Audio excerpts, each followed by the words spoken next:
So I just wanted to share a old project that I made before. So this is like a website builder. You can add boxes, and each box has its own custom state. You can resize them and reposition them however you like.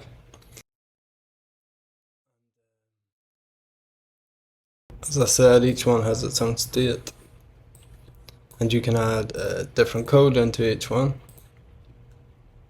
HTML, JavaScript, CSS, and Q code. And then you can save the layout with this button.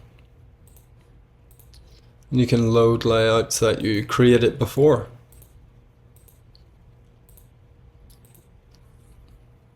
So this one has a bit more complexity, but it's still not a professional use case. You can imagine using the same type of functionality, that this functionality that has been created here to create things like this. So that's the whole general idea. It's not a finished project. I just wanted to see what was involved in such things. So yeah,